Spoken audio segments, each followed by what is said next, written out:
드리면서 감사를 다시 한번 생각하게 되는데, 스스로를 돌아보게 됩니다. 나는 지금 얼마나 무엇을 감사하면서 살고 있나? 원망은 하지 않는가? 불평과 또 비교는 하고 있지 않나? 돌아보게 하지요. 지금 보여드린 이지선 자매님 2000년대에 사고가 났고, 그리고 수많은 수술과 또 감사 속에 다시 새로운 인생을 살고 있죠. 2023년에 이화여대, 저기 모교인 이화여대 교수로 임용됐습니다. 정말로 완전히 감사를 통해 역전된 인생임을 알 수가 있습니다. 어떤 분들은 그렇게 큰 고통 속에서 어떻게 그럴 수 있나? 이 모든 게 다 연출 아니냐? 의도적으로 기독교가 그렇게 한 거 아니냐? 이렇게 오해하시는 분들도 있는데 그렇지 않습니다. 하나님 말씀을 보면 알 수가 있어요. 디모데전서 4장 4절 같이 읽습니다. 시작. 하나님께서 지으신 모든 것이 선하매 감사함으로 받으면 버릴 것이 없나니. 아멘. 모든 것이 선하다고 했어요. 이지선 교수님의 간증 중에 왜 하필 내가 왜 이런 일을 당했나, 뭘 잘못해서 이런 식으로 생각하고 질문에 들어가면 정말 죽을 수밖에 없다는 거. 원통하고 원망스럽고 억울하니까. 그런데 이것을 이 사고를 내가 만났었지. 근데 이제 잘 정리해서 이 사고와 난 헤어졌어. 그분의 책에서 이렇게 표현하는 것을 볼 수 있어요. 그냥 당했다고만 생각하면 빠져나올 길이 없어요. 음주운전자가 낸 사고니까 내 잘못은 정말 하나도 없는 거잖아요. 근데 사고를 원하진 않았지만 만났었고, 근데 이제 사고가 이랬구나. 하나님은 다 아셨는데 막아주실 수도 있었는데 왜 이렇게 하셨을까? 무슨 선하신 뜻이 있었겠지. 그러면서 사고를 잘 정리하고 이제 떠나보내니까 이제 자기 인생이 감사를 통해 완전히 뒤바뀐 인생 역전에 성공한 그런 삶을 살고 있습니다. 이지선 자매님을 보면 우리가 그동안 늘 누리며 살았던 것을, 감사하지 못했던 것을 생각나게 합니다. 그분이 감사를 통해 새로운 인생을 찾았죠. 계속 감사할 것을 찾았대요. 말도 안 되는 일 같지만 그 감사를 통해서 다시 일어났고, 그리고 지금의 이화여대 교수님까지 12년의 유학생활이 있었어요. 굉장히 힘들었겠죠. 일반인도 힘든데 그 많은 아픔과 장애인을 가진 그분이 그렇게까지 버티고 일어날 수 있었던 것은 처음부터 끝까지 감사해서, 그 감사가 계속 또 다른 축복을 불러오고, 그래서 우리들도 늘 감사하시기를 주의 이름으로 기원 드립니다. 아멘. 저 오늘 말씀을 하나씩 보면서 나누겠습니다. 3장 15절. 그리스도의 평강이 너희 마음을 주장하게 하라. 너희는 평강을 위하여 한 몸으로 부르심을 받았나니 너희는 또한 감사하는 자가 되라. 아멘. 주님께서 그리스도의 평강을 위해서 한 명 한 명 불렀다는 거예요. 저와 같은 목회자만 부른 게 아니라 모두를 부른 거예요. 모두를. 그래서 감사 인생은 한마디로 어떤 인생이냐? 크고 굵은 것이 읽어봅니다. 시작. 그리스도의 평강을 위해 부르심을 받았음을 믿는 것입니다. 아멘. 하나님이 나를 택하고 불러서 예수 믿게 했는데 무엇을 위해서? 그리스도의 평강을 위해서. 그럼 여기서의 평강은 헬라어로 에이레네입니다. 에이레네. 네.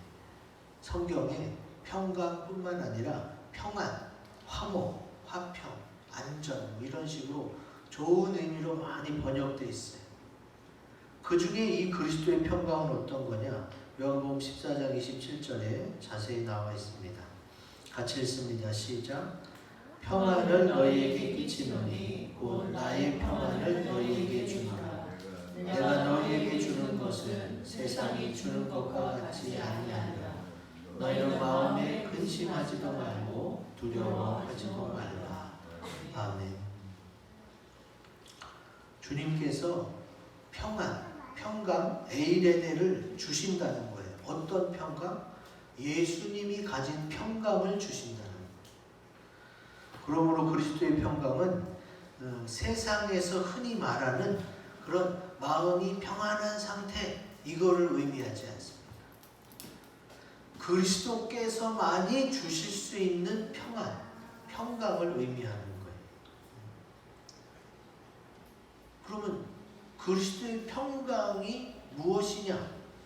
한마디로 히브리서에 나옵니다. 13절 20절 같이 읽습니다. 시작.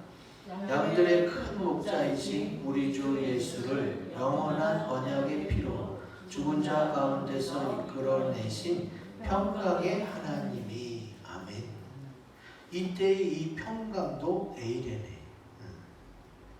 그리고 우리가 읽은 골로새서 3장 15절에 보면은 그리스도의 평강인데 원어를 직역하면 하나님의 평강도 돼요. 하나님의 평강의 하나님과 평강이 같이 나오면서 성경에서 주로 무엇을 강조하느냐? 예수님의 보배로운 피, 십자가에서 나를 위해서 나의 죄를 깨끗게 하시고 죽은 자 가운데 살아 이끌어내신 주님의 십자가 사랑이 항상 담겨 있어요. 어디에? 주님이 말씀하시는 평강에 이게 담겨 있는 거예요. 그러니까 그리스도의 평강을 위해서 내가 부르심을 받았다면 나는 뭘 하면 돼요? 예수님이 나를 위해서 십자가에 피 흘려 돌아가셨어. 그 피로 내가 죄 씻음 받고 나는 주님만 믿으면 천국 갈 수 있어. 그것 때문에 주님이 나를 부른 거예요. 그리고 그것을 감사하면서 살면 감사하는 인생이 되는 거예요. 여러분 주님의 십자가 보혈, 그 구속의 은혜를 늘 감사하며 늘 전하며 사시기 바랍니다. 이것이 감사하는 인생입니다.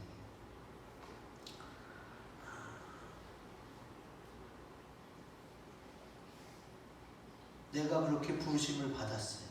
그러면 여기서 끝나느냐? 나만 구원받으면 다 되느냐? 주님이 내게 먼저 평강을 주신 것은 그리스도의 평강, 주님의 은혜를 받고 나서 내가 너무 좋으니까 누구에게 먼저 전하겠어요? 나의 부모님, 형제, 자녀, 가족들에게 먼저 전하겠죠. 그리고 나의 가까운 친척들, 주변 사람들에게 내가 이렇게 은혜 받고 주님의 평강을 선물 받았습니다. 당신도 믿으면 이렇게 될 수 있으니까 믿으세요 하고 전하면 돼요. 그러면 그게 감사하는 인생이 되는 거예요. 어렵지 않죠? 아주 쉽죠? 꼭 목사나 선교사가 돼야만 할 수 있는 건 아니에요. 예수 믿는 모든 사람들이 주님의 십자가 은혜를 동일하게 받았으니까 우리 이거 믿고 나누면 되는 거예요. 그리스도의 평강을 위해 주님의 부르심에 감사하며 주님을 전하는 우리 모두가 되시기를 주의 이름으로 기원드립니다. 아멘.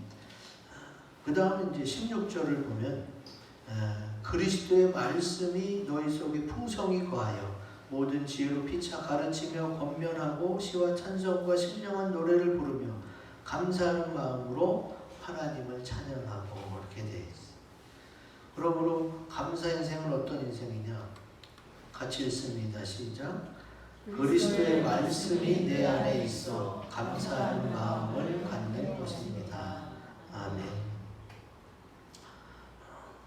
데살로니가에도 이런 말씀이 있습니다. 같이 읽습니다. 시작.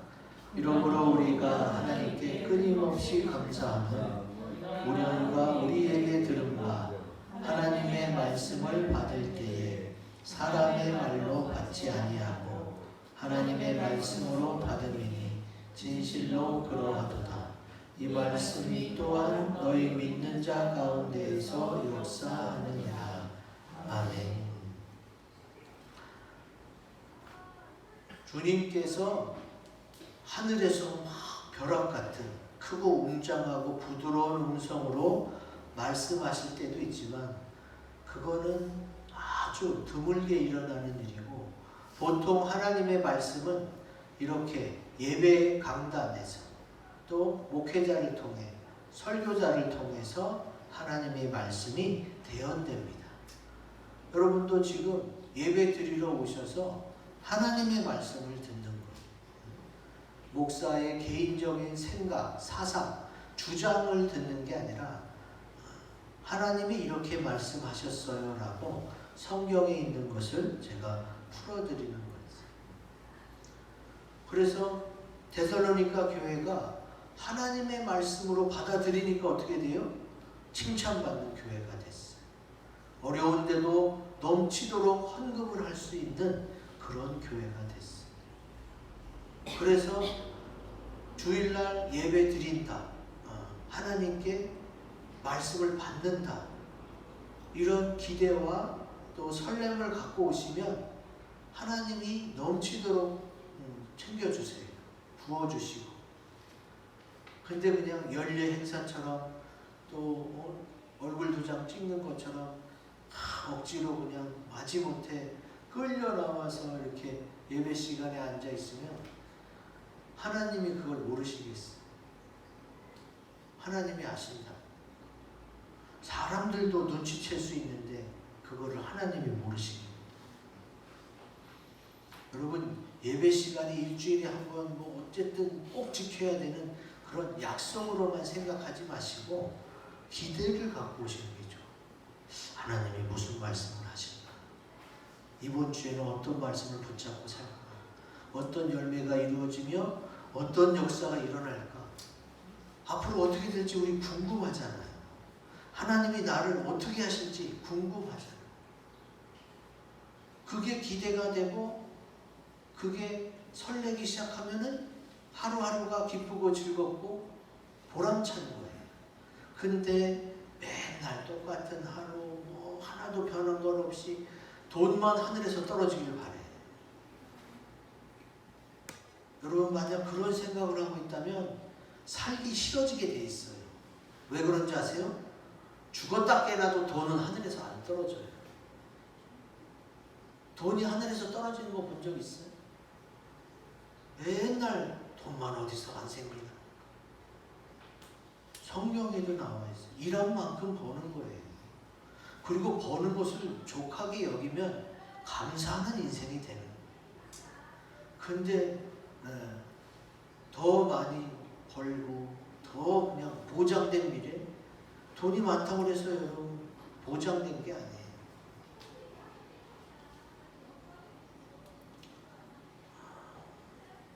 그리스도의 말씀이, 하나님이 내게 주신 말씀이 내 안에 있으면 어떻게 된다?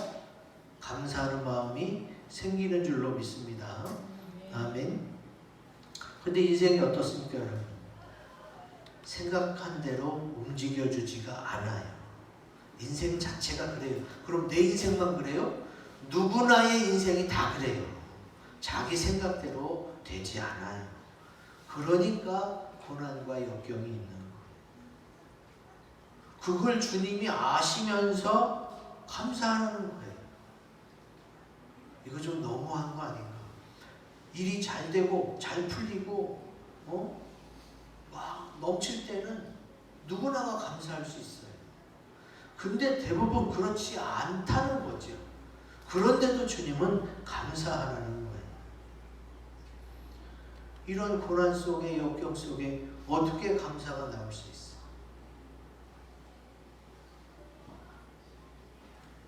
딱 하나 있어요. 그리스도의 말씀이 내 안에 있으면 그 말씀 때문에 믿음이 생겨서 감사할 수 있는 줄로 믿습니다. 아멘. 그래서 여러분 말씀을 묵상하고 또 들어야 되고 외워야 되는 거예요. 그 말씀이 내 안에 있으면 감사할 수 있으니까.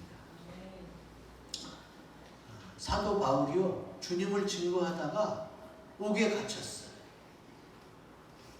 주님이 막 말씀이 증거되는 곳에 막 귀신이 떠나고 병장을 하고 교회가 부흥하고 성장하는 것만 일어나지 않아요. 복음이 증거되는 곳에 핍박도 같이 일어납니다. 그때에 주님이 말씀해 주셨어요. 바울은 지금 옥에 갇혔는데 그날 밤에 주님이 뭐라고 그러느냐? 빨간 글씨만 같이 있습니다. 시작. 담대하라. 내가 예루살렘에서 나의 일을 증언한 것 같이 로마에서도 증언하여야 하리라. 아멘.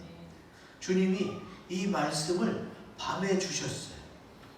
그런데 그 다음 날 12절 날이 새매 유대인들이 어떻게 해요?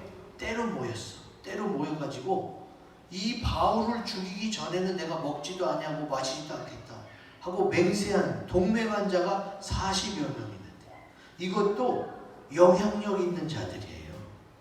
왜냐하면 15절에 보면은 그의 사실을 더 자세히 물어보려는 척하면서 공회와 함께 청부장에게 청할 정도의 사람이니까 영향력 있는 40여 명이 바울을 죽이기 전에는 내가 먹지도 마시지도 않겠다.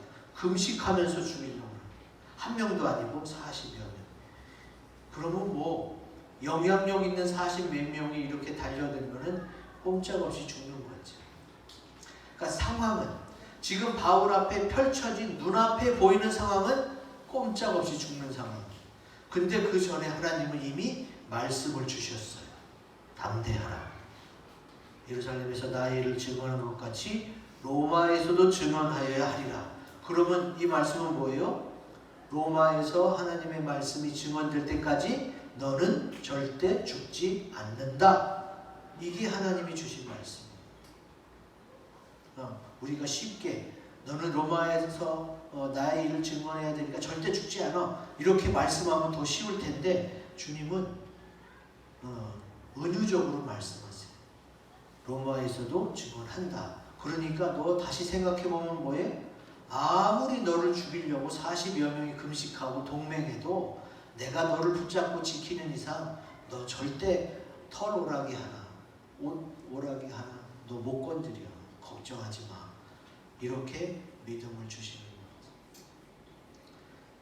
그래서 하나님이 어떤 방법을 쓰셨어요? 16절에 나오는데 바울의 생질, 바울의 조카가요 이 얘기를 들은 거예요. 하나님이 다 살 길을 주셨어요. 그래서 바울에게 알리니까 바울이 벌써 나면서부터 로마인 시민권을 가진 자였잖아요. 그래서 담당자를 불러다가 조카를 만나게 해서 얘기하니까 어떻게 돼요? 이런 동맹한 40여 명, 바울을 죽이기로 동맹한 금식하는 40여 명이 바울을 청하기 전에 어떻게 해요? 청했는데 안 주고 이러면 복잡하고 골치 아파지니까 그 전에 아예 그냥 보병을 준비해서 바로 로마로 앞서갑니다. 다음 날 나오기로 했는데 그날 밤에 이송시켜버리는 거지. 그래서 하나님이 이걸 피하게 해주세요. 성경에 이런 내용은 뭐 끝도 없이 많이 나옵니다. 근데 바울이 하나님의 말씀을 품고 이것을 통해 옥에 있어서도 감사하니까 어떻게 해요? 살려주고 로마에서도 주님을 증언할 수 있는 길을 열어주시죠. 바울만 그런 것이 아닙니다. 다니엘도 그랬어요. 다니엘 제가 읽습니다. 다니엘이 이 조서의 왕의 도장이 찍힌 것을 알고도 자기 집에 돌아가서는 윗방에 올라가 예루살렘으로 향한 창문을 열고 전에 하던 대로 하루 3번씩 무릎을 꿇고 기도하며 그의 하나님께 감사하였더라. 아멘. 이 조서가 어떤 조서냐? 자기네 나라 왕 이외에는 어떤 왕, 어떤 하나님에게도 전하면 안 되고 기도하면 안 돼요. 근데 그걸 알고도 다니엘이 어떻게 해요? 자기 집으로 돌아가서 창문을 열고 전에 하던 대로 하루 3번씩 무릎 꿇고 기도하는데 그 기도 내용이 뭐예요? 하나님께 감사하는 기도. 여러분, 다니엘은 이렇게 하다가 죽을 수도 있다는 걸 알았어요. 모르고 한 일이 아니에요. 이제 죽을지도 모르는데 다니엘은 감사합니다. 하나님, 그래도 하나님의 은혜로 이제까지 왔습니다. 나는 지금 죽어도 괜찮습니다. 아마도 그런 기도였겠지. 하나님의 말씀을 이미 받은 상태였기 때문에 다니엘이 이런 기도를 하지 않았나 하고 제가 추측해 봅니다. 여러분, 말씀을 기억하시면 돼요. 하나님은 말씀이기 때문에 말씀을 기억한다는 것은 하나님을 기억하는 거예요. 그리고 그 말씀이 내 속에, 내 안에 있으면 어떻게 돼요? 감사가 먼저 나오게 됩니다. 이제 주님의 말씀을 늘 기억해서 그 말씀대로 이루어짐을 믿는다면 어떤 위협과 고난이 와도 담대히 뚫고 나가서 승리하게 될 줄로 믿습니다. 아멘. 자, 마지막 3장 17절을 보면은 무엇을 하든지 무슨 말을 하나 무슨 일에나 다 주 예수의 이름으로 하고 그를 힘입어 주님을 힘입어 하나님께 감사하라는 거예요. 그러므로 감사 인생은 뭐냐? 같이 읽습니다. 시작. 말이든 일이든 주 예수를 힘입어 하나님께 감사하는 것입니다. 아멘. 무슨 말이나 무슨 일이든지 이런 내용이 빌립보서에도 또 나옵니다. 빌립보서 4장 8절 같이 읽습니다. 시작. 끝으로 형제들아 무엇에든지 참되며 무엇에든지 경건하며 무엇에든지 오르며 무엇에든지 정결하며 무엇에든지 사랑받을 만하며 무엇에든지 칭찬받을 만하며 무슨 덕이 있든지 무슨 기름이 있든지 이것들을 생각하라. 아멘. 무엇을 하든지 말에나 일에나 다 주 예수의 이름으로 하고 같은 내용이에요. 무엇에든지 참되고 경건하고 옳고 정결하고 이런 퍼펙트, 이게 완전한, 이게 가능하냐 이거지. 내 주님은 이미 말씀해 주셨어요. 주 예수님을 힘입으면 할 수 있는 줄로 믿습니다. 아멘. 인간 스스로는 퍼펙트, 완전히 이루어지기 어렵지만 예수님을 힘입으면 가능하다. 힘입다 뜻을 찾아봤어요. 어떤 힘의 도움을 받다.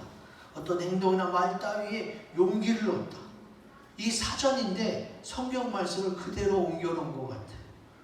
주님의 능력, 주님의 도움을 받는 거고 주님이 우리에게 베풀어 주신 십자가의 길, 보여주신 은혜, 사랑, 그리고 말씀, 이거에 용기를 얻는 게 힘입다는 뜻이에요. 우리가 힘입어서 하는 찬양도 나오잖아요. 인간은 스스로는 못하고 예수님을 힘입어서, 성령님을 힘입어서 그렇게 주의 일을 감당하게 될 줄로 믿습니다. 아멘. 자, 이 17절에 나오는 감사는 또 달라요.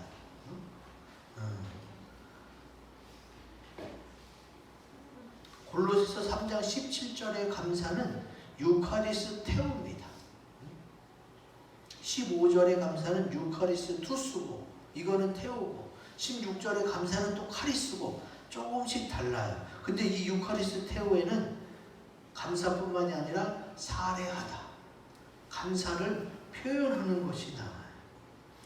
이걸 왜 주님이 마지막에 강조할까요? 감사하는 마음만 갖지 말고 그것을 말로 하거나 행동으로 표출하라는 거예요. 우리 감사하는 마음은 다 있어요. 근데 우리나라 사람들이 특히 이거 입이 간질간질하고 막 나 부끄러워서 이거 칭찬하고 잘했다, 감사하다, 고맙다, 사랑한다, 이거 참 잘 못하는 편이에요. 근데 그 어떤 민족성 또 개인적 감정 이걸 떠나서 하나님의 말씀이에요. 왜?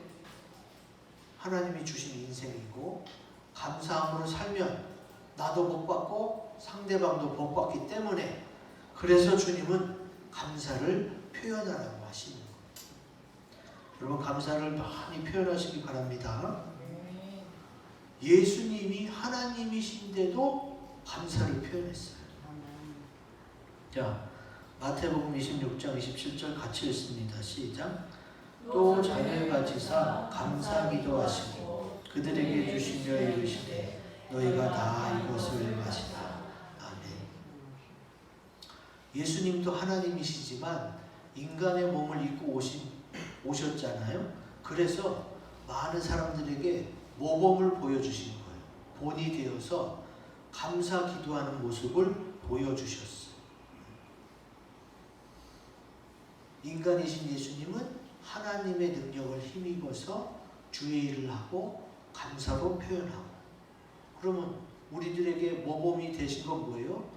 나도 예수님을 힘입어서 감사기도 하고 그 능력으로 하나님의 은혜와 사랑을 덧입혀주고, 그렇게 일을 하고 주님이 보여주신 거예요. 그러니까 감사는 많이 느낄수록 좋고 또 많이 표현할수록 좋아요.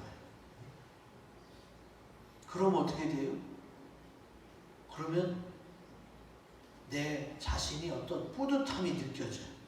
내가 속에만 갖고 있던 말인데 해야지 하다가 한번 했어. 그랬더니 이제 나도 좋고 들은 사람도 참 좋아해. 표정이 밝아지고 분위기가 부드러워지고 그리고 같이 살아갈 힘, 용기를 얻게 돼요. 그게 감사의 능력입니다.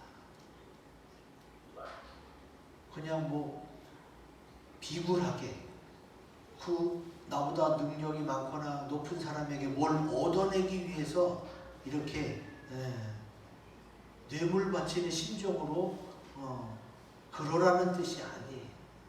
정말로 진정 하나님이 주신 마음으로 이런 감사를 표현할 때 어떻게 해요? 나도 더 주님의 택하신 사람으로서 살게 되고 그 사람도 영향을 받게 된다는 거죠. 그래서 감사는 표현하고 표출해야만 되는 거예요. 감사를 표현하는 우리 모두가 되시기 바랍니다. 아멘. 그러므로 감사 인생 이야기할 때에 인생이란 감사를 얼마나 많이 하느냐에 따라서 가장 기쁘고 복된 인생이 될 수 있어요. 처음에 보여드린 이지선 교수님도 그런 일이 없었더라면 평범하게 살았겠죠. 너무 험악해진 상황에서 감사를 찾았고 그 감사가 감사를 불러오고 감사가 쌓여서 어떻게 해요? 지금의 이런 영향력 있는 지도자가 됐죠.